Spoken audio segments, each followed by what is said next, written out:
जय हिंद मित्रांनो, आपल्या यूट्यूब चॅनलवर मी सर्वांचं मनापासून स्वागत करत आहे. आजच्या व्हिडिओच्या माध्यमातून आपण पवित्र पोर्टल मार्फत सुरू होणाऱ्या शिक्षक भरतीमध्ये नेमक्या त्या कोणकोणत्या बाबी आहेत, कोणकोणत्या गोष्टी आहेत, ज्यामुळे उमेदवार डिस्क्वालिफाय होऊ शकतात. म्हणजे डॉक्युमेंट व्हेरिफिकेशनच्या वेळेस कोणत्या गोष्टी प्रोव्हाईड न केल्यामुळे उमेदवार डिस्क्वालिफाय होऊ शकतात. त्यामध्ये एम-एस-सी-आय-टी कंपल्सरी आहे का? किंवा जे आहे माध्यमांचा प्रश्न असेल किंवा बी-एड वाले 1ली ते 5वी ला अलाऊ आहे का? वगैरे, वगैरे बऱ्याच प्रश्नांची उत्तरं आपण आजच्या या व्हिडिओच्या माध्यमातून जाणून घेणार आहोत. परंतु तत्पूर्वी आपण जर चॅनलवर नवीन असाल तर आमचं चॅनल सबस्क्राईब करा. साईडचं जे बेल आयकॉन आहे त्याला देखील प्रेस करा, जेणेकरून शिक्षक भरतीच्या संदर्भामधल्या कोणत्याही माहितीची अपडेट आपल्याकडून मिस होणार नाही. चला तर मित्रांनो, बघूया आजच्या या व्हिडिओमध्ये काय ती इम्पॉर्टंट माहिती आहे. बघा मित्रांनो, सध्या आपण पवित्र पोर्टलला रजिस्ट्रेशन करून टाकलेलं आहे. अजून जाहिरात येणे, पसंतीक्रम देणे आणि त्यानंतर निवड यादी आणि त्यानंतर डॉक्युमेंट व्हेरिफिकेशन, अजून एक 4 टप्पे बाकी आहे. परंतु जसं आपल्या सर्वांना कल्पना असल्याप्रमाणे एस-टी पेसाची जी विशेष भरती आहे, जी ऑफलाईन पद्धतीने होते आहे, त्या ऑफलाईन भरतीमध्ये पात्र अपात्र उमेदवारांची यादी जाहीर झालेली आहे. अपात्र उमेदवारांची कारणं या ठिकाणी सांगण्यात आलेली आहे आणि त्या कारणांमुळे बरेच आपले अभियोग्यताधारक पॅनिक झालेले आहेत, फार संभ्रम अवस्थेमध्ये गेलेले आहेत. त्या सर्व उमेदवारांना जे आहे या व्हिडिओच्या माध्यमातून दिलासा म्हणा किंवा जी ऑथेंटिक माहिती आहे ती देण्यासाठी आपण प्रयत्न करणार आहोत.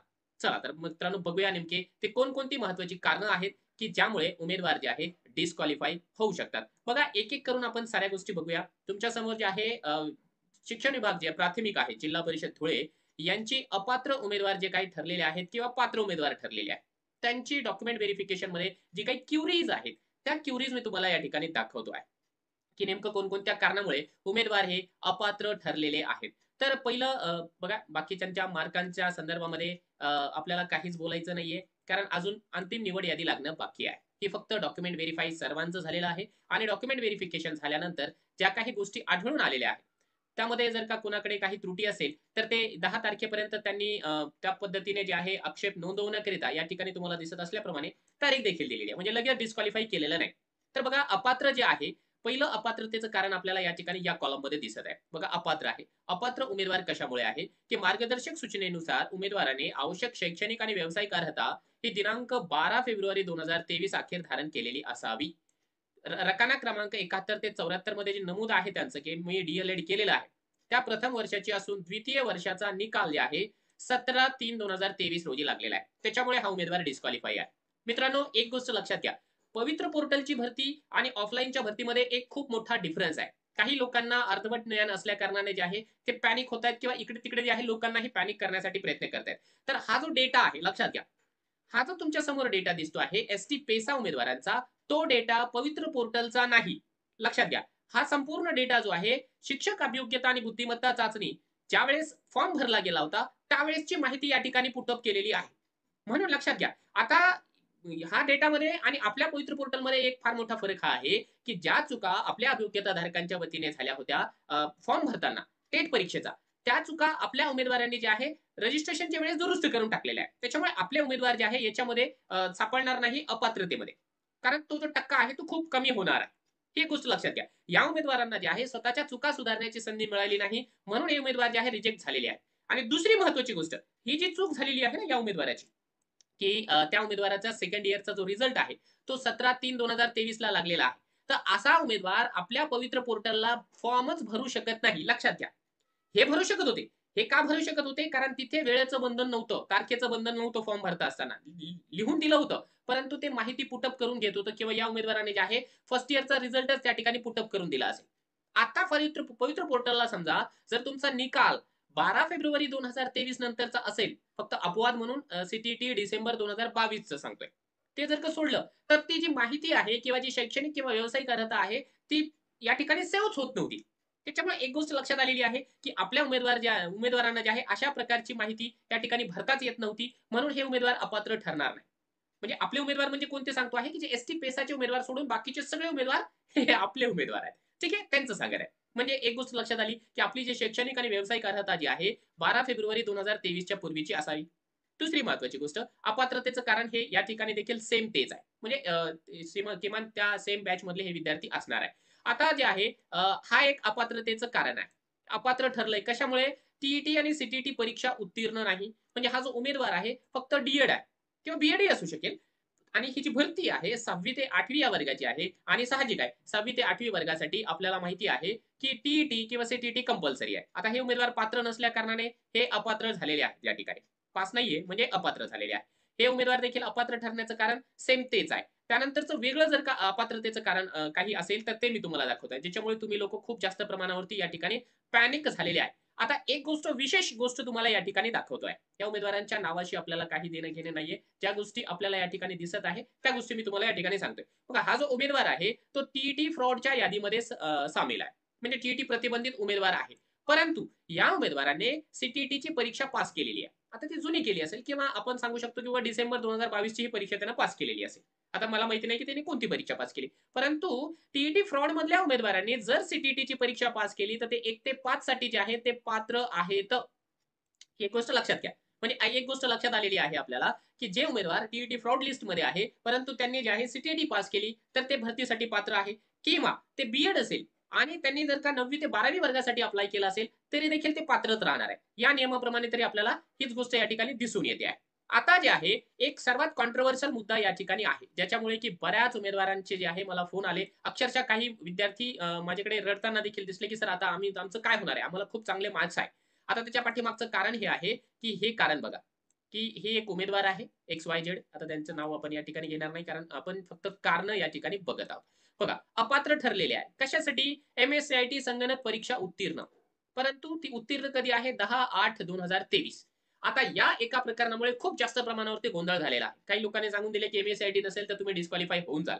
तर आता मी मगाशी उल्लेख केल्याप्रमाणे एक गोष्ट या ठिकाणी आणखी क्लिअर करू इच्छितो, की तुम्हाला एक गोष्ट सांगतो आहे, की या उमेदवारांचा जो डेटा आहे, या पेसाच्या उमेदवारांचा जो डेटा आहे, तो टेटचा फॉर्म भरताना जो डेटा त्यांनी पुट अप केला होता, तो आहे. आणि त्यावेळेस फक्त काय होतं, की तुम्ही एम-एस-सी-आय-टी पास आहात का? तर येस करायचं तर येस करून टाकायचं होतं. ठीक आहे. किंवा त्या ठिकाणची कोणतीही तारीख तो घेत होता. आता या उमेदवारांनी हे टाकून दिलेलं आहे. परंतु आता एम-एस-सी-आय-टी नसेल, तर तुम्ही डिस्क्वालिफाय होता का? तर आजही मी एक गोष्ट तुम्हाला सांगू शकतो, की डिस्क्वालिफाय होत नाही. त्या उमेदवारांना जे आहे, त्या तारखेमुळे डिस्क्वालिफाय जरी केलं असेल, तरी देखील त्यांनी जर का व्यवस्थितपणाने जी-आर दाखवला, तर ते उमेदवार पात्र ठरेल. आता तो जी-आर कोणता आहे? तर लक्षात घ्या, हे आपल्याकडे आहे जी-आर. बघा, सामान्य प्रशासन विभागाचा हा जी-आर आहे. नव्याने नियुक्त होणाऱ्या गट अ, ब, ड आणि क मधील शासकीय कर्मचाऱ्यांना जे आहे संगणक ज्ञान विषयक नियुक्तीपूर्व अर्हतेची अट शिथिल करण्याबाबत. आता हा जी-आर सामान्य प्रशासन विभागाचा 19 मार्च 2003 चा आहे. आता यामध्ये काय सांगण्यात आलेलं आहे? बघा, फार मोठा पापड पसारा आहे याच्यामध्ये. परंतु आपल्या कामाची जी गोष्ट आहे, ती तुम्हाला या ठिकाणी दाखवतो. हे बघा, हा आहे शासन निर्णय. आता शासन निर्णयामध्ये काय सांगितलंय, की दिनांक 19/3/2003 रोजी किंवा त्यानंतर गट अ, गट ब आणि गट क यामधील वाहन चालक वगळून ज्या पदांची निवड प्रक्रिया सुरू होईल, अशा नव्याने नियुक्त होणाऱ्या सर्व अधिकारी कर्मचारी यांची संगणक अर्हता त्यांच्या नियुक्तीच्या दिनांकापासून 2 वर्षाच्या आत प्राप्त करणे आवश्यक राहील. अन्यथा त्यांच्या सेवा समाप्त होतील. अशा प्रकारची अशा उमेदवारांच्या नियुक्तीच्या पत्रात घालण्यात यावी. म्हणजे लक्षात घ्या. एक गोष्ट यांनी क्लिअर कट सांगितलेली आहे का नाही, की तुम्ही आता जर एम-एस-सी-आय-टी पास असाल तर ठीक आहे. अन्यथा तुम्ही काय करा, जॉइनिंग घ्या. जॉइनिंग घेतल्याच्या नंतर 2 वर्षामध्ये मस्तपैकी अभ्यास करा आणि काय करून टाका, तुम्ही परीक्षा पास करा. कारण इथे क्लिअरली लिहिलेलं आहे ना, त्यांच्या नियुक्तीच्या दिनांकापासून 2 वर्षाच्या आत प्राप्त करणे आवश्यक आहे. क्लिअर कट झालं. तुमच्या मनाचं समाधान झालेलं आहे. येस. तर हाच नियम जे आहे इथेही लागू असणार आहे. फक्त त्या उमेदवारांनी काय केलं असेल, की 12 फेब्रुवारी 2023 च्या पूर्वी तुम्ही एम-एस-सी-आय-टी पास आहेत का? तर त्याला येस करायचं होतं त्या ठिकाणी. त्यांनी येस करून टाकलं असेल. म्हणून त्या ठिकाणी त्रुटीमध्ये ते आलेत. त्यांना रिजेक्ट केलेलं नाही, लक्षात घ्या. अपात्र केलेलं आहे त्यांना, परंतु 10 तारखेला ते स्वतःची बाजू त्या ठिकाणी मांडू शकतात. त्यांनी हा जी-आर जर का त्या ठिकाणी पुट अप केला, तर ते व्हेरिफाय होऊन जाईल त्यांचं. त्यांचं काही फार जास्त मोठं कारण नसणार आहे. कारण अजून फायनल कट ऑफची जी यादी आहे, ती लागणं बाकी आहे. लक्षात आलं? हा जी-आर जो आहे, मी आपलं जे टेलिग्रामचं चॅनल आहे, टेलिग्रामच्या चॅनलला देतोय. काळजी करू नका. हा जी-आर तुम्ही स्वतः अभ्यासा, याची प्रिंट आउट काढा. ज्यांचा एम-एस-सी-आय-टीचा प्रॉब्लेम झालेला आहे, त्या सर्वांनी हा जी-आर आपल्याकडे ठेवून द्या. जेणेकरून तुम्हाला जर का आता रात्रीच्याला झोप येत नसेल, तर या जी-आरमुळे किमान तुम्हाला झोप लागेल. आपल्या टेलिग्राम चॅनलची लिंक या व्हिडिओच्या डिस्क्रिप्शन बॉक्समध्ये देण्यात आलेली आहे. त्या ठिकाणी जा, आपलं टेलिग्रामचं चॅनल जॉइन करा आणि हे जी पीडीएफ असेल किंवा इतर ज्या महत्त्वाच्या बाबी असतात त्या देखील मी आपल्या टेलिग्रामच्या चॅनलला देत असतो. ठीक आहे? आणि जर तिथून डाउनलोड करणं कठीण जातं, म्हणजे जॉइन करणं कठीण जात असेल, तर टेलिग्रामचं ॲप्लिकेशन ओपन करा. त्या ठिकाणी मराठीमध्ये टाइप करा शिक्षक भरती डॅश रहमान पठाण आणि तुम्हाला हे फोटो दिसून जाईल आपल्याला. आपला तो चॅनल तुम्ही जॉइन करू शकता. ठीक आहे? हा एक महत्त्वाचं कारण आपल्यासमोर झालेलं आहे. त्यानंतरचं बघूया, की आणखी वेगळं कारण काय आहे अपात्रतेचं. बरेचसे उमेदवार आहेत त्या ठिकाणी पात्र ठरलेले आणि अपात्र ठरलेले देखील मी तुम्हाला या ठिकाणी दाखवत आहे. हे बघा, हा उमेदवार जे आहे या उमेदवाराने अंशकालीनला येस केलं होतं. आता तिथे फक्त येस करायचं होतं. इथे जे आहे अपात्र केलं त्यांना, कारण काय आहे की अंशकालीनचा त्यांचा दाखला नाहीये. मित्रांनो, एक गोष्ट तुम्हाला या ठिकाणी या व्हिडिओच्या माध्यमातून निश्चितपणाने मी सांगेन. त्याचं क्रेडिट मी स्वतः घेत नाहीये. परंतु एक गोष्ट मला या ठिकाणी आवर्जून सांगावीशी वाटते आहे, की याच्या पूर्वी बघा शिक्षक भरतीसाठी जे पहिलं आंदोलन झालं होतं, की 11 एप्रिल 2023 ला युवाशाही संघटनेच्या वतीने हे आंदोलन आझाद मैदान या ठिकाणी झालं होतं. या आझाद मैदानच्या आंदोलनामध्ये मी स्वतः देखील उपस्थित राहिलो होतो. त्या ठिकाणी जेवढ्या मागण्या होत्या, भरपूर मागण्या होत्या. सर्व मागण्या मी सांगणार नाही, परंतु एक मागणी जी प्रामुख्याने आम्ही लोकांनी केली होती, सर्व अभियोग्यताधारकांनी, ती हीच होती, की यावेळेस पवित्र पोर्टलला डॉक्युमेंट व्हेरिफिकेशनच्या पूर्वी डॉक्युमेंट अपलोड करायची संधी द्या. जेणेकरून काय होत होतं, की आम्हाला ही दूरदृष्टी होती. लक्षात घ्या, पुन्हा सांगतोय, की याचं क्रेडिट घ्यायचं नाहीये. परंतु काय होतं, आता याच्यामध्ये हे जे पेसाची जी मुलं आहेत, ती जशी डिस्क्वालिफाय होतात, आपल्या पवित्र पोर्टलची मुलं डिस्क्वालिफाय होणार नाहीत. त्याच्या पाठीमागचं कारण तुम्हाला सांगतोय, की आम्ही त्या ठिकाणी का बरं डॉक्युमेंट अपलोड करायची संधी मागितली होती. आणि विशेष म्हणजे त्यावेळेस जेव्हा आम्ही रणजित सिंग देओल साहेबांना भेटलो किंवा तुषार महाजन साहेबांना भेटलो, तर त्यावेळेस त्यांनी ते एक्सेप्ट केलं होतं, की ठीक आहे, आम्ही जे आहे पवित्र पोर्टलचं ज्यावेळेस रजिस्ट्रेशन करू, त्यावेळेस तुम्हाला डॉक्युमेंट अपलोड करण्याची सुविधा देणार आहोत. आता का बरं मागितली होती डॉक्युमेंट अपलोडची सुविधा? कारण काय होतं, की उदाहरणार्थ म्हणून आता हाच उमेदवार आहे. हा उमेदवार आहे. या उमेदवाराच्या नावाशी आपल्याला देणं घेणं नाही. नावच मी मिटवतो या ठिकाणी आणि कुणाचंही आपल्याला नाव या ठिकाणी शो ऑफ करायचं नाहीये. आता या उमेदवाराने काय केलं होतं, की तुम्ही अंशकालीन आहे का? तर येस करून टाकलं. ठीक आहे. नजर चुकीनं त्या माणसाचं येस झालं असेल. आणि आता काय झालंय, तो माणूस डॉक्युमेंट व्हेरिफिकेशन मध्ये अपात्र ठरला. तर आम्ही पवित्र पोर्टलला रजिस्ट्रेशन करत असताना डॉक्युमेंट अपलोड करण्याचा या ठिकाणी डिमांड का बरं केली होती, की ज्यावेळेस हा उमेदवार अंशकालीनला येस वर क्लिक केलं या उमेदवाराने, की इथे जे आहे एक विंडो ओपन व्हायला पाहिजे. कशाची? की बाबा तू अंशकालीन आहे का? मग तुझं ते सर्टिफिकेट अपलोड कर. आता जर त्या उमेदवाराचं चुकून जर येस झालं असतं आणि इथे विंडो ओपन झाली असती, या विंडोमध्ये जे आहे त्याला सर्टिफिकेट मागितलं असतं, तर त्या माणसाच्या जे आहे स्वतःची चूक लक्षात आली असती, की अरे यार, आपलं इथे जे आहे चुकून येस होतो आहे. मग त्या माणसाने लगेच काय केलं असतं, याला नो करून टाकलं असतं. आणि नो केलं की ही जी विंडो आहे ती आपोआप या ठिकाणापासून डिलीट झाली असती. आणि त्या पद्धतीने जर झालं असतं, तर हा उमेदवार आज डिस्क्वालिफाय झाला नसता. म्हणून जे आहे आपले उमेदवार असे होणार नाही. कारण काय आहे, आपल्या उमेदवारांनी जे आहे, जर त्यांच्याकडे सर्टिफिकेट असेल तर आणि तरच या ठिकाणी जे आहे संबंधित गोष्टीला येस किंवा नो केलेला आहे. म्हणून आपल्यासाठी एक चांगली गोष्ट ही आहे. आता या गोष्टीसाठी हा उमेदवार अपात्र ठरला. कदाचित जे आहे त्यानं जर का जस्टिफाय केलं 10 तारखेला, तर तो पात्र देखील ठरू शकेल. त्यानंतर अपात्रतेची काही वेगळी कारणं असेल तर मी तुम्हाला दाखवत आहे. हे बघा, हा व्हिडिओ अत्यंत महत्त्वाचा जरी लांबच चाललेला असणार आहे. मला मान्य आहे की व्हिडिओ मोठा होतोय. परंतु या एका व्हिडिओमुळे जे आहे आपल्याला भविष्यामध्ये जेवढे धोके आहेत ते लक्षात येऊन जाणार आहे. बघा, आणि या उमेदवाराने काय केलं, पोर्टलला जेव्हा ते फॉर्म भरत होते, है ना. आता हा जो उमेदवार आहे ना, ज्याने की अंशकालीनला येस करून टाकलं होतं, तर हे टेटचा डेटा आहे. टेटच्या डेटामध्ये जे आहे आपल्याला अपलोड करायची गरज नव्हती. टेटच्या फॉर्ममध्ये येस नोच करायचं होतं. आणि येस नो केल्यामुळे जे आहे हे अशा उमेदवारांचं खूप मोठ्या प्रमाणावरती नुकसान झालेलं आहे मित्रांनो या ठिकाणी. यानंतर अपात्रतेची काही वेगळी कारणे आपण बघूया, जर का काही असेल तर. हे बघा, हे बरेचसे उमेदवार जे आहेत टीईटी किंवा सीटीटी उत्तीर्ण नाही. त्यामुळेच या ठिकाणी जे आहे अपात्र ठरलेले आहेत. आता अपात्र आणखी तुम्हाला या ठिकाणी दाखवतो आहे. हे बघा, काही उमेदवार जे आहे सीटीटी परीक्षा उत्तीर्ण 25/9/23 मार्गदर्शक सूचनेनुसार याच्यानंतर पास झालेले आहे. म्हणजे हे जे उमेदवार आहेत ते ऑगस्ट 2023 ची सीटीटी पास झालेली आहे. म्हणून देखील यांना जे आहे रिजेक्ट करावं लागलं. काही उमेदवार जे आहे असे आहेत की ज्यांच्याकडे पेसाचा दाखला नाहीये. ठीक आहे, प्रकल्प अधिकाऱ्याचा दाखला पेसाचा त्यांच्याकडे असायलाच पाहिजे. तसं जर नसेल तर ते साहजिक आहे, रिजेक्टच होणार आहे. त्यानंतर आणखी काही कारणे जी की कॉमन आहेत, जी की महत्वाची आहेत, ती तुम्हाला या ठिकाणी दाखवतोय. बघा, अपात्रतेची कारणे बरीचशी आहेत. काही उमेदवार मला याच्यामध्ये असे देखील सापडलेले आहेत, की ज्यांनी टीईटीचा पेपर 2 वेगळी मेथड घेऊन पास केलेला आहे. वेगळी मेथड म्हणजे गणित विज्ञानसाठी तो उमेदवार पात्र आहे, परंतु त्याची जर का टीईटीची किंवा सीटीटीची जी मेथड बघितली तर तो सोशल स्टडीज आहे. असे उमेदवार देखील आपल्याला या ठिकाणी सापडलेले आहे आणि त्यामुळे देखील ते उमेदवार बाद झालेले आहे. आता हे एक प्रकरण जे आहे आपल्या सगळे जे महिला सबस्क्रायबर्स आहेत, मित्र-मैत्रिणी आहेत, त्यांच्याकरिता अतिशय महत्वाचं आहे. बघा, अपात्र ठरलेत. अपात्रतेचं कारण काय आहे? सर्व प्रमाणपत्रावर वडिलांचे नाव असून अर्ज भरताना पतीचे नाव आहे. गॅझेट केलेले नाही. नावामध्ये बदल केल्याचा कुठलाही पुरावा नाही. बघा, ज्या महिला आहेत, त्या महिलांनी एक गोष्ट या ठिकाणी बारकाईनं लक्षात घ्यायची आहे. साहजिक आहे, महिला असल्यामुळे लग्नापूर्वी त्यांच्या वडिलांचं नाव असतं आणि तेवढ्या नावानंच ते काय करतात, पूर्ण शिक्षण घेतात. परंतु आता आधार कार्ड वगैरे त्यांचं पतीच्या नावाचं असल्या कारणाने ते फॉर्म आधार कार्डवरून भरतात. आणि अशा वेळेस जर का अशा महिलांकडे जर गॅझेट नसेल, मॅरेज सर्टिफिकेट नसेल किंवा जे आहे नावात बदल झाल्याचा एखादा पुरावा नसेल, ॲफिडेव्हिट चालून जाईल. ते नसेल तर तुम्ही रिजेक्ट होऊ शकता. ही एक गोष्ट लक्षात घ्या. म्हणजे नावात बदल झाल्याचा आपल्याकडे पुरावा असावाच लागणार आहे. आता या महिला जरी आजच्या तारखेला अपात्र असेल, तरी देखील 10 तारखेपर्यंत ते गॅझेट म्हणा किंवा ॲफिडेव्हिट म्हणा जर त्याने सादर केलं, तर ते पात्र होऊन जाते. त्याच्यामुळे काहीही प्रॉब्लेम त्यांना येणार नाही कदाचित. यानंतर बघा या महिलेचा एक वेगळा प्रॉब्लेम आहे. आता अपात्र ठरलेल्या आहेत त्या. काय कशामुळे? व्यावसायिक परीक्षा त्यांनी बी पास केलेली आहे. परंतु 1 ते 5 चा विकल्प त्यांनी येस केला आणि त्यांनी जे आहे टी पेपर 1 पास केलेला. ते बी आहे आणि बी असून टी पेपर 1 पास आहे. परंतु डी नसल्या कारणाने त्यांना रिजेक्ट केला जाते. म्हणजे लक्षात घ्या, जो ब्रिज कोर्टचा सुप्रीम कोर्टाचा जो निकाल आहे, की बी वाले 1 ते 5 ला अलाउ नाही. त्या नियमानुसार जे आहे, या महिला या ठिकाणी अपात्र ठरल्याचं आपल्याला दिसत आहे. ठीक आहे. त्यानंतरचं आपण वेगळं कारण या ठिकाणी आणखी बघूया काही आपल्याला सापडतं का? कारण बऱ्याच गोष्टी या ठिकाणी आपल्याला माहिती पडणार आहे या व्हिडिओच्या माध्यमातून. बघा, इथे पण काय आहे?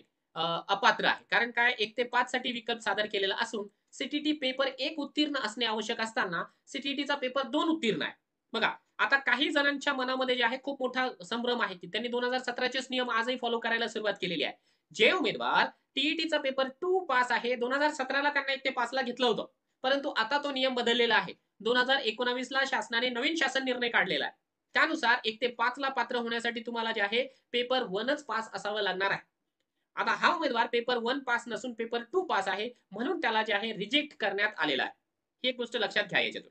आपल्याला हे सगळं जे आहे भविष्यासाठी एक अलर्ट म्हणून हे कामाला येणार आहे. त्याच्यानंतर आपण आणखी काही महत्त्वाची कारणं बघूया, की नेमकी ती कोणती कारणं आहे, की ज्यामुळे उमेदवार जे आहे अपात्र ठरलेला आहे. ही धुळे जिल्ह्या मधली ही यादी आहे. धुळे जिल्हा परिषदेमधली. अजून यांची अंतिम निवड यादी येणं बाकी आहे. कारण एकूण जागा किती आहे त्यानुसार आपल्याला लक्षात येणार आहे. बघा 6वी ते 8वी साठी हा उमेदवार मराठीसाठी पात्र आहे. परंतु त्याचं नाव टी प्रतिबंधित यादीमध्ये आहे. कारण कशामुळे? कारण तो सी परीक्षा उत्तीर्ण झालेला आहे. जर तसं असेल तर तेही उमेदवार या ठिकाणी न्यायालयाच्या निर्णयाप्रमाणे अलाऊ आहे. असंच आपल्याला म्हणावं लागेल. यानंतर आणखी आपण बघूया, की नेमकी ती कोणती कारणं आहेत, की ज्याच्यामुळे उमेदवार जे आहे अपात्र ठरलेले आहे. बघा या ठिकाणी एक वेगळं कारण आहे, की अपात्र आहे. पेसा क्षेत्रातील रहिवासी दाखल्यावर पतीचे नाव, नावात बदलचे गॅझेट नाही, नाव बदलाचा पुरावा नाही. म्हणजे अगोदरच्या ज्या मॅडम होत्या त्यांचा जो प्रॉब्लेम आहे, त्यांचाही हाच प्रॉब्लेम आहे. आता बघा हे दिव्यांग उमेदवार आहे. जेवढे दिव्यांग उमेदवार आहेत त्यांनी बारकाईने हा जो नियम आहे तो लक्षात घ्या. अपात्र ठरलेत. कशामुळे? अपंगत्वाचे प्रमाणपत्र ऑनलाईन नाही. टी प्रतिबंधित यादीमध्ये नाव आहे. ठीक आहे. यादीमध्ये नाव असू द्या त्यांचा काही प्रॉब्लेम नाहीये. परंतु अपंगत्वाचे प्रमाणपत्र जर का ऑनलाईन नसेल, ऑफलाईन जर तुमच्याकडे असेल, तर तुम्ही अपात्र होणार आहात लक्षात घ्या. मेडिकल सर्टिफिकेट तुम्हा लोकांचं जर ऑनलाईन नसेल, तर जे आहे तुम्ही पात्र नसणार आहेत लक्षात घ्या. हा एक नियम या ठिकाणी आपल्याला लक्षात आलेला आहे. शक्यतो सर्वच कागदपत्र आपली ऑनलाईन असावी. जी ऑनलाईन असणं आवश्यक आहे, ती ऑनलाईन असायलाच पाहिजे. त्यानंतर आणखी काही गोष्टी तुम्हाला या ठिकाणी दाखवतो आहे. इंटरेस्टिंग गोष्टी आहेत. फक्त इथे धुळ्याची यादी आहे. आणखी एक यादी मी दाखवणार आहे. मान्य आहे व्हिडिओ थोडासा लांबलचक होतो आहे. परंतु ज्यांना खरंच भीती वाटते आहे, की यार मी पात्र ठरेल किंवा नाहीये किंवा माझ्या मनामध्ये बऱ्याचशा शंका आहे, तर त्या शंका दूर करण्यासाठी ते निश्चितपणाने व्हिडिओ जे आहे शेवटपर्यंत पाहतील. यानंतर आपण बघूया आणखी बहुतेक कॉमनच कारणं आहेत. वेगळी कारणं इकडे नाहीये. आणखी तुम्हाला नाशिक जिल्ह्यामधली एक यादी दाखवतो आहे. ज्यामध्ये देखील पात्र, अपात्र आपल्याला बरेचसे उमेदवार दिसतात आणि त्यामध्ये जवळपास 1700 उमेदवार अपात्र झालेले आहेत. आता ते 1700 उमेदवार अपात्र होण्यामागची जी कारणं आहेत, ती तुम्हाला या ठिकाणी दाखवतो आहे. हे बघा, ही पालघर जिल्ह्यामधली यादी आहे. ठीक आहे. पालघर जिल्हा परिषदेमधली ही यादी आहे. या यादीमध्ये अपात्रतेची कारणं तुम्हाला फक्त दाखवत आहे. त्याचे या मुलांचे मार्क, यांचे नाव वगैरे आपल्याला त्याच्याशी काही देणं घेणं नाहीये. बघा मोस्टली जे उमेदवार आहेत टी परीक्षा पात्र नसल्याने अपात्र झाले. त्यानंतर जे आहे काही उमेदवार परीक्षा उत्तीर्ण नसल्याने अपात्र ठरले. म्हणजे हा जो उमेदवार असेल, बघा त्या माणसाला खूप चांगले मार्क्स आहे. परंतु या अभियोग्यता धारकाने काय करून टाकलेलं आहे, की डी असतानाच फॉर्म भरलेला आहे. म्हणून तो उमेदवार बाद झालेला आहे. पेसाचा दाखला नाहीये म्हणून अपात्र ठरलेला आहे. त्याच्यानंतर आणखी जे वेगळी कारणं आहेत काही. हे बघा हा जो उमेदवार आहे ज्याला की 102 मार्क्स आहेत, त्यांना परीक्षा उत्तीर्ण नसल्याचे अपात्र ठरवण्यात आलेले आहे. किंवा काही उमेदवार तुम्हाला जे आहे बी परीक्षा उत्तीर्ण नसल्याने अपात्र ठरवण्यात आलेले आहे. त्याच्यानंतर आणखी काही वेगळे जे प्रश्न आहेत, ते तुम्हाला या ठिकाणी दाखवतोय. बघा उमेदवार पेसा क्षेत्रात मोडत असल्याचा प्रकल्प अधिकारी कार्यालयाचा दाखला जोडलेला नसल्याने यांना अपात्र ठरवण्यात आलेला आहे. आणि टी एक उत्तीर्ण आहे परंतु डी नाही. म्हणजे हा उमेदवार बी आहे आणि बी असताना त्यानं टी 1 पास केलेली आहे. म्हणून जे आहे बीएड वाले उमेदवार 1 ते 5 साठी पात्र नाही, म्हणून देखील यांना रिजेक्ट करण्यात आलेला आहे. आता काही उमेदवार डीएड आहे, डीएडही नाहीये आणि पेपर 2 उत्तीर्ण पण नाही, म्हणून 6वी ते 8वी ला त्यांना रिजेक्ट करण्यात आलेला आहे. पुन्हा काही उमेदवार डीएड परीक्षा उत्तीर्ण नाहीये. वेगळी जर का काही कारण असेल, हा एक महत्वाचं कारण आहे बघा. या उमेदवाराला 92 मार्क्स होते. बीकॉम बीएड आहे, डीएड नसल्याने अपात्र ठरवण्यात आले. म्हणजे तुम्हाला याच्यापूर्वी मी सांगितलं की जे उमेदवार बीकॉम बीएड आहे त्या उमेदवारांना 6वी ते 8वी ला जे आहे नाकारण्यात आलेला आहे. लक्षात घ्या. म्हणजे बीकॉमचा विषय या ठिकाणी 6वी ते 8वीच्या कोणत्याही वर्गाशी समतुल्य नसल्या कारणाने असं कारण यांनी या ठिकाणी दिलंय आणि म्हणून या उमेदवारांना रिजेक्ट केलं. म्हणजे एकही बीकॉमचा उमेदवार या ठिकाणी घेण्यात आलेला नाही. त्यांनी जर डीएड केलं असतं तर जे आहे त्यांना 1 ते 5 ला घेण्यात आलं असतं, असं त्यांचं मत आहे. बाकी आता बीकॉम बीएड वाले जेवढे उमेदवार आहेत ते अलर्ट होऊन जा. त्यांच्यावरती टांगती तलवारच आहे की खरंच त्यांना पवित्र पोर्टललाही पसंतीक्रम येतील किंवा येणार नाही. हा एक फार मोठा प्रश्न आहे बघा. एक उमेदवारच नव्हे तर हा देखील उमेदवार बीकॉम बीएड वाला आहे, ज्यांचं डीएड नसल्या कारणानं त्यांना जे आहे रिजेक्शनचा सामना करावा लागला. काही उमेदवार डीएडची परीक्षा पास नाही म्हणून त्यांना रिजेक्ट करण्यात आलं. त्याच्या व्यतिरिक्त आणखी काही वेगळी कारणं आहेत ते तुम्हाला फास्टमध्ये मी तुम्हाला या ठिकाणी दाखवतोय.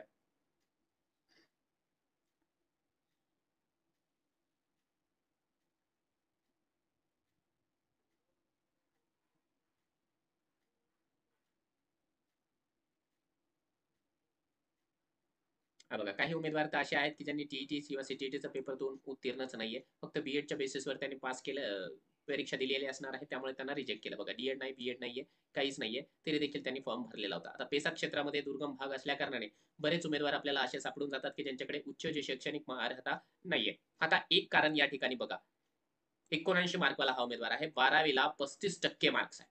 12वीला जर 35% मार्क असेल तर तुम्ही या भरतीमधून जे आहे बाद होणार आहात. कारण 12वीला देखील तुम्हाला जे आहे किमान कॅटेगरीमध्ये असाल तर 40% मार्क्स असणं आवश्यक आहे. टक्केवारी या ठिकाणी खूप जास्त मॅटर करते. बघा हा उमेदवार 79 मार्क्स म्हणजे त्याला चांगले मार्क्स आहेत. पेसाच्या तुलनेमध्ये मार्क चांगले आहे. परंतु 12वीला 35% मार्क असल्या कारणाने या उमेदवाराला या भरतीमधून बाद करण्यात आलेला आहे. आता ते मार्क्स आहे ते सुधारू देखील शकत नाही. जरी त्यांना 10 तारखेला या ठिकाणी ऑब्जेक्शन घेण्याची संधी जरी दिली असेल तरी देखील या उमेदवाराकडे आता दुसरा पर्याय उरलेला नाहीये. त्यामुळे सर्वांनी आपली आपली जे काही पर्सेंटेज आहे मग ते ग्रॅज्युएशनची असेल किंवा 12वीची असेल ती तपासून घ्यायची आहे. 10वी करिता जे आहे 1ली ते 5वी करिता जे आहे 12वीची पर्सेंटेज महत्वाची आहे. 12वीची पर्सेंटेज काही लोकांची कमी असेल तर त्यांनी जे आहे स्वतःला या ठिकाणी असं समजून जायचं की मी या भरतीसाठी पात्र नाही. आणखी वेगळी जर कारणं काही सापडली तर मी तुम्हाला निश्चितपणाने दाखवतो आहे. काही लोकांकडे पेसाचा दाखला नाहीये. पेसाचा दाखला अत्यंत आवश्यक आहे. आता काही उमेदवार जे आहे मित्रांनो आपल्याला असे सापडलेले आहेत की ज्या उमेदवारांकडे उदाहरणार्थ आता हे तुम्हाला नाशिक जिल्ह्यामधलं दाखवतो. ते तुम्हाला पालघर मधलं दाखवलं मी. नाशिकचं दाखवतोय. नाशिकमध्ये आपल्याला काही वेगळ्या गोष्टी या ठिकाणी पाहायला मिळालेल्या आहेत. ही शेवटची पीडीएफ आहे. त्यानंतर आपण व्हिडिओ थांबवणार आहोत. बघा काही उमेदवारांनी 12 फेब्रुवारी 2023 नंतरची शैक्षणिक अर्हता प्राप्त केलेली आहे. काही उमेदवार इंग्लिश आणि हिंदी माध्यमाचे आहे. आता साहजिक आहे ही जी संपूर्ण जागा आहे ती मराठी माध्यमाची आहे. त्यामुळे त्यांचं जर का एज्युकेशन इंग्लिश किंवा हिंदी माध्यमातून झालं असेल तर त्यांना जे आहे रिजेक्ट करण्यात आलेलं आहे. ही अपात्रतेची कारण आहे. एकच उमेदवार नव्हे तर बरेच उमेदवार आपल्याला अशा प्रकारचे पाहायला मिळत आहेत. हे बघा शैक्षणिक अर्हता 12 फेब्रुवारी नंतरची आहे म्हणून रिजेक्ट करण्यात आलं. त्यानंतर जे आहे उमेदवाराकडे प्रकल्पग्रस्ताचं प्रमाणपत्र नाही म्हणून यांना रिजेक्ट करण्यात आलं. आता हे देखील कशामुळे झालेलं आहे की या ठिकाणी प्रकल्पग्रस्त आहे का? येस किंवा नो एवढंच विचारलं होतं. म्हणून या चुकून या उमेदवाराकडून जे आहे येस झालं असेल. म्हणून त्याला जे आहे रिजेक्शनचा सामना करावा लागला. बघा हा उमेदवार जे आहे ऑगस्ट 2023 ची सीटीईटीची परीक्षा पास आहे. त्यामुळे त्याला रिजेक्शनचा सामना करावा लागला. हा उमेदवार माजी सैनिकांचं प्रमाणपत्र नसल्या कारणाने रिजेक्ट झालेला आहे. अंशकालीन कर्मचाऱ्याचा जो आहे याच्याकडे पुरावा नाहीये म्हणून रिजेक्ट झालेला आहे. आणखी काही उमेदवार कागदपत्रासाठी जे आहे गैरहजर राहिले. आता एक सगळ्यात मोठा अडथळा किंवा कन्फ्युजन जे उमेदवारांच्या मनामध्ये निर्माण झालेला आहे की काही उमेदवार असे आहेत की ज्यांनी कास्ट व्हॅलिडिटी सादर न केली त्याच्यामुळे अपात्र झालेले आहेत. आता आपले जे उमेदवार आहेत तर ते उमेदवार या ठिकाणी जे आहे पॅनिक झालेले आहेत, घाबरलेले आहेत. तर त्यांच्यासाठी एक गोष्ट सांगतो की कास्ट व्हॅलिडिटी फक्त आणि फक्त एसटी पेसा उमेदवारांनाच मिळते. म्हणजे जॉइनिंगच्या पूर्वी मिळते. म्हणजे डॉक्युमेंट व्हेरिफिकेशनला बाकी सर्व कॅटेगरींना जॉइनिंगच्या नंतर 6 महिन्यांना ती सादर करावी लागणार आहे. फक्त आणि फक्त एसटी पेसा उमेदवारांसाठी जे आहे कास्ट व्हॅलिडिटी डॉक्युमेंट व्हेरिफिकेशनच्या वेळेस सादर करावी लागते. त्याच्यामुळे जर का तुम्हाला वाटत असेल की सर आता मी ओबीसीला आहे, मी जे आहे एनटीला आहे, मी एनटीबीला आहे, मी एसबीसीला आहे, माझ्याकडे आता कास्ट व्हॅलिडिटी नाही, मी रिजेक्ट होतो का काय? तर तुम्ही घाबरू नका. तुम्हाला कास्ट व्हॅलिडिटी आता मिळतच नाही आणि लागत पण नाही. तुम्हाला 6 महिन्याच्या नंतर ती जी संबंधित व्हॅलिडिटी आहे ती द्यावी लागणार आहे. फक्त एसटी पेसा याच्यामधून जे आहे अपवाद आहे. बघा आता काही उमेदवार बघा हा एक ज्वलंत उदाहरण आहे.